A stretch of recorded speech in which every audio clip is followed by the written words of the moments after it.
Come on. Scores, highlights, etc. Absolutely. We'll kind of do a quick rundown of this past week. The biggest upset of the week was LSU beating Florida, who was number 6 at the time. So that probably just knocked off Florida for any hope of making the college football playoff, even if they were to beat Alabama next week in the SEC championship game. Well, if you remember last week, Florida was your number 4, I believe. Florida was my number 6. So I told you Texas A&M was playing better football than they were. So one of us saw that coming. I don't remember you coming out and saying you saw LSU. Yes, I did. Well, you need to take care of back and look at that show, because I said Florida A&M been playing a lot better than Florida, and I said not Florida, but Texas A&M been playing a lot better than Florida, and I'm taking Florida out. I put Ohio State at 5, and I put Florida at 6. Check the books. Okay. Also, Georgia got a pretty convincing win at Missouri, who was a top 25 team. I don't think anyone was really surprised about that. Nobody surprised about that. Yep. And then the other kind of notable game in terms of the rankings was North Carolina pulled the upset over top 10 Miami. They just ran up and down at Miami as well, too. So, look, man, I was looking for Manny Diaz to be. I didn't think he was gonna make the trip back to the locker room. I thought AD was gonna catch him on the field, but like, hey, man, you don't have to come to work on Monday. Just let you know that. I'm not that shocked about it. I think they're both about the equal between UNC and Miami. So I wasn't that shocked about it. The other thing we will mention real quick, there was history made this past Saturday in college football by a Vanderbilt Commodore football player, Miss Sarah Fuller, the first female to score Power 5 school. She got 2 extra points. Listen, man, let me say this. Before you start, I'm happy for her. Congratulations. Congratulations. Hold on. I just want to put a disclaimer in front of whatever happens from this point on. Come on. You speaking about each individual on this show is the sole views of that individual on the show. Any views expressed that you don't agree with, take it up with that sole individual on that show. I'm genuinely so ahead. I am actually happy for her. Congratulations. Way to go. Okay. I'm happy for her too. Go ahead, Coach. You can continue. I'm happy for her too. And I'm happy that somebody walked on the moon one day. But you know, a lot of people say when they walked on the moon, they had all kind of cameras set up in some studio somewhere, and they didn't really walk on the moon because of that. And when I kept watching that replay, I just didn't see the rush that I think that you don't. That's all I'm saying. That's all I'm saying, Jay. That's all. That's a reasonable assessment. That is a reasonable assessment. Hey, congratulations to her. Yes, she did something that other kickers couldn't do, which was make an extra point. So don't be. Well, let's dive into it. Me, Travis, my wife talked about it Sunday when he was over watching the NFL. We talked about it. Well, let's dive right into it. Like, I didn't see nothing about it. I didn't read nothing about it. I'm only going off what Coach has said, what Travis has said, what my wife has said. My issue is if you're going to have someone, be groundbreaking like this, usually you pick them for 2 reasons. You pick them because they're good enough talent-wise to be where they're at.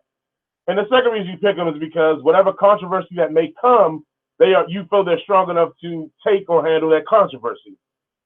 My issue is with the first one. From what everybody's telling me, she isn't that good of a kicker in the football. I heard she's a great soccer player, but in football.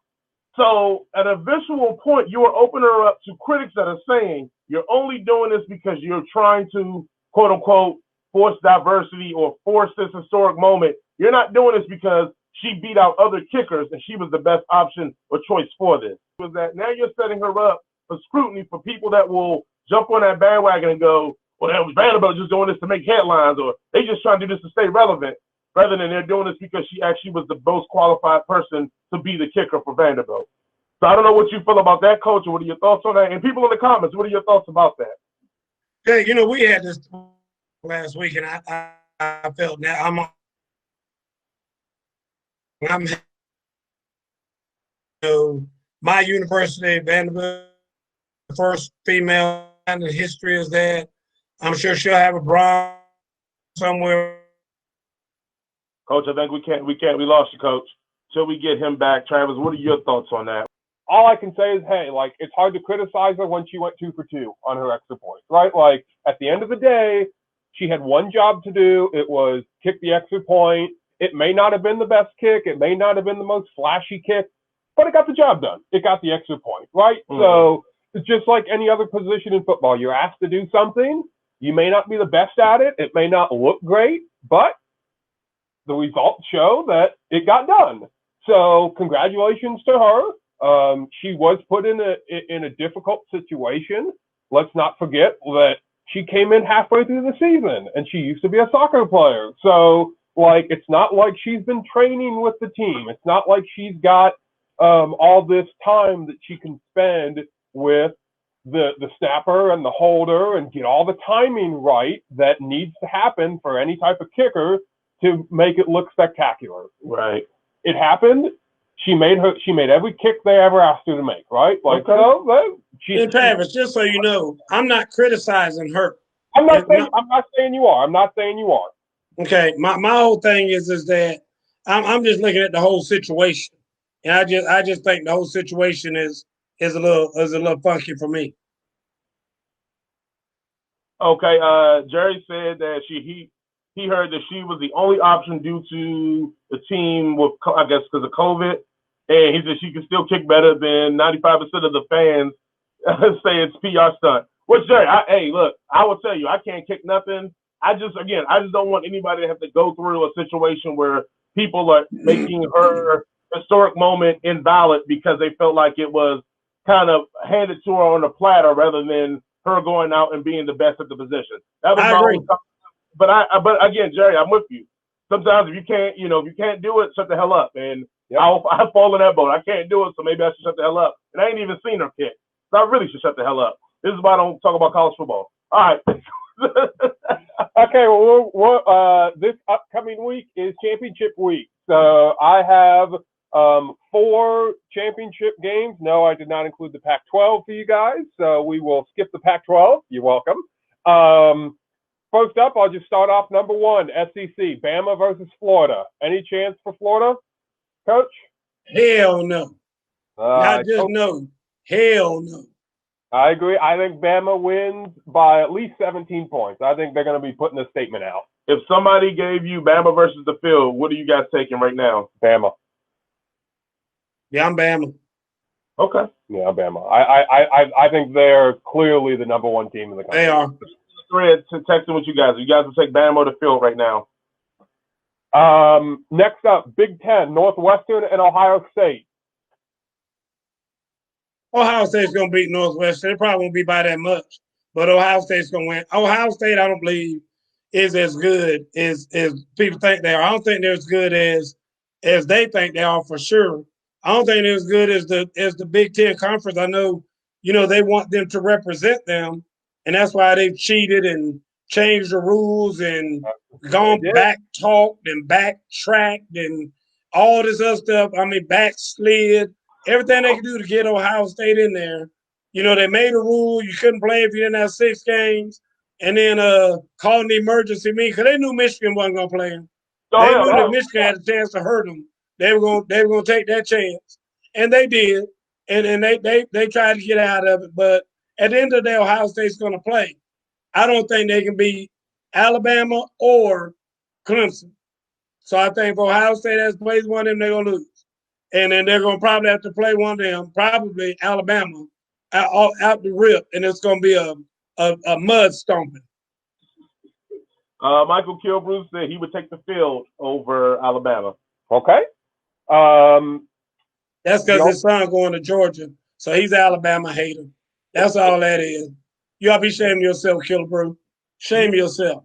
The only reason I'm going to mention this one is because this team does still have an outside shot at making the playoffs. So Oklahoma or number 6 Iowa State. Is there anybody else playing? I mean, anybody else we can talk about? I mean, who wants to see that? Again, and I'll talk about the scenario that I think Iowa State could make the playoff.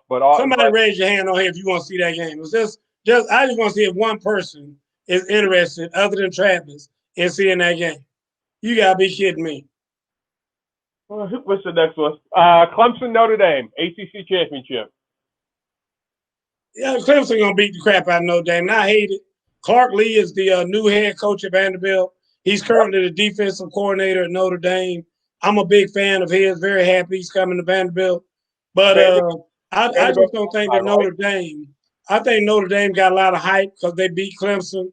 I mean, not only was Trevor Lawrence not on the field, I found out recently they had like 2 or 3 more starters didn't play that game. Dude, and I mean, they had to go into double overtime to beat them without those guys. So I don't know how you're going to beat them with those guys in there. I just don't. All right. Joe said Ohio State won the first undisputed championship at number 4. That is correct. They just gave the ball to Ezekiel Elliott every play, basically. But yeah, now Joe was also a big-time Cleveland Brown fan. For all you guys out there, he's obviously an Ohio homer, and that's why he's doing all this. Ohio State, Cleveland, Cincinnati Reds, all this other stuff. I mean, Ohio State basketball. You got on that. And you mentioned it. I was just about to talk about it. Vanderbilt just got their new head coach, the defensive coordinator from Notre Dame. Did I read that he's a former Vanderbilt alumni? Is that correct? He is, and he's born and raised in Nashville. Okay.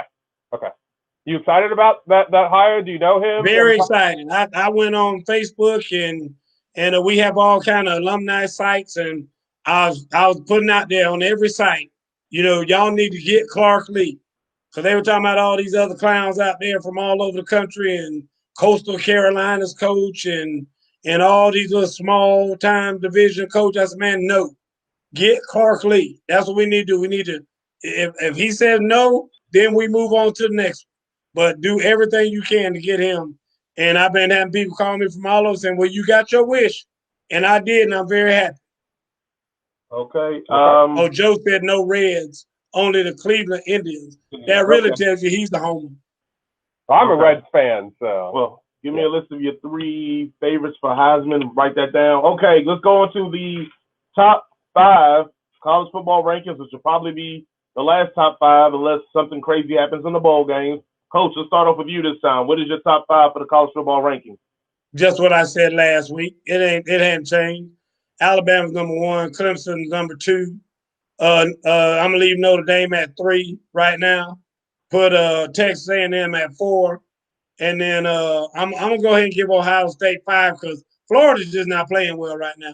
Florida will be my 6 if I was going 6. So I'm just saying that to let you know who I'm gonna put Ohio State over for now. Okay, Travis, your top 5. Alabama 1, Notre Dame 2. Ohio State 3, Clemson 4. Oh my God! Texas A&M 5. All right. Okay. What happened to Florida, Travis? What happened to Florida? They lost, so they're out. Oh, you all high on Florida last week. You had them like number 3 or 4. Now they done dropped out of the damn top 5. Okay, so who do you have for your Heisman hopefuls right now? Okay, I'll actually give you the top 4. Oh, I wanted 3 just for percentages. That's why. Okay. But go ahead, go for it. Okay. Mac Jones, the quarterback for Alabama. I think he's the favorite right now. Oh, my God. So just give me your 4. Give me your 4. Mac Jones, Justin Fields. Okay. Kyle Trask. Okay. And then I can't think of the name off the top of my head, but the running back for Iowa State. Breece Hall, I think is the guy's name. Okay, let's do the percentage game again. Let's throw real quick percentages of who you think odds to win the Heisman Trophy. You guys down there in the thread, you guys can put up percentages as well. So you said Mac Jones from Alabama. Yep. Who else? Justin Fields from Ohio State. Quarterback. Who else? Kyle Trask. Okay. The Florida quarterback. Okay. Another quarterback. And then the Iowa State running back.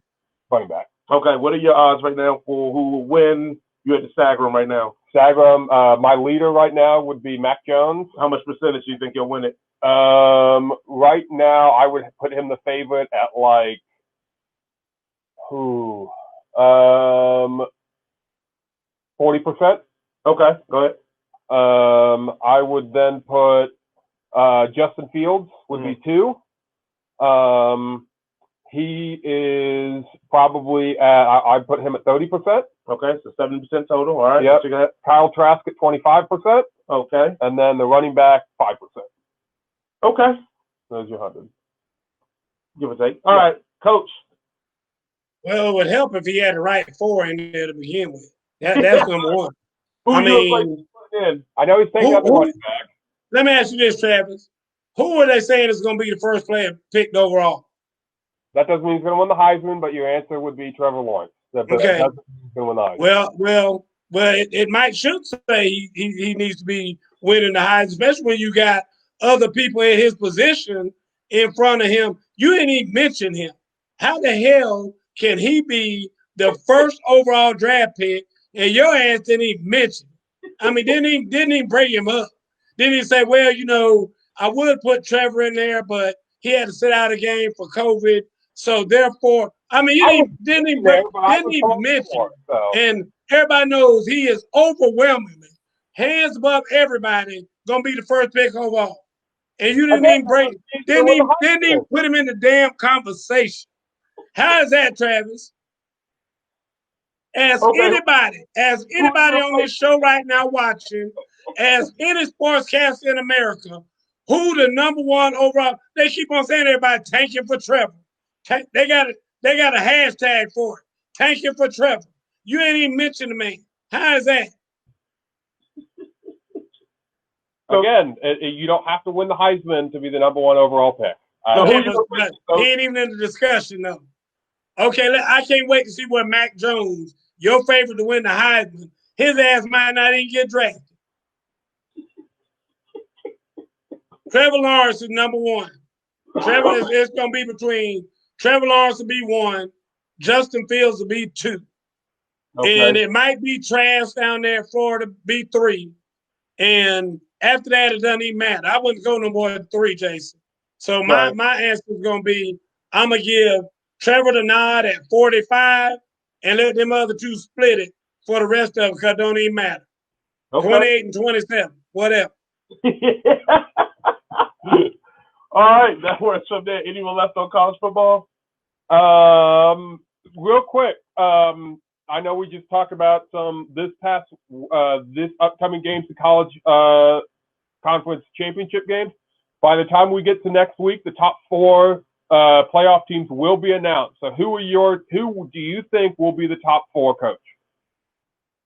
I think it's going to be Alabama, clearly, Clemson. I think they're going to keep Notre Dame in there. And then after that, I mean, honestly, that 4th slot, it's just going to depend on what happens this weekend.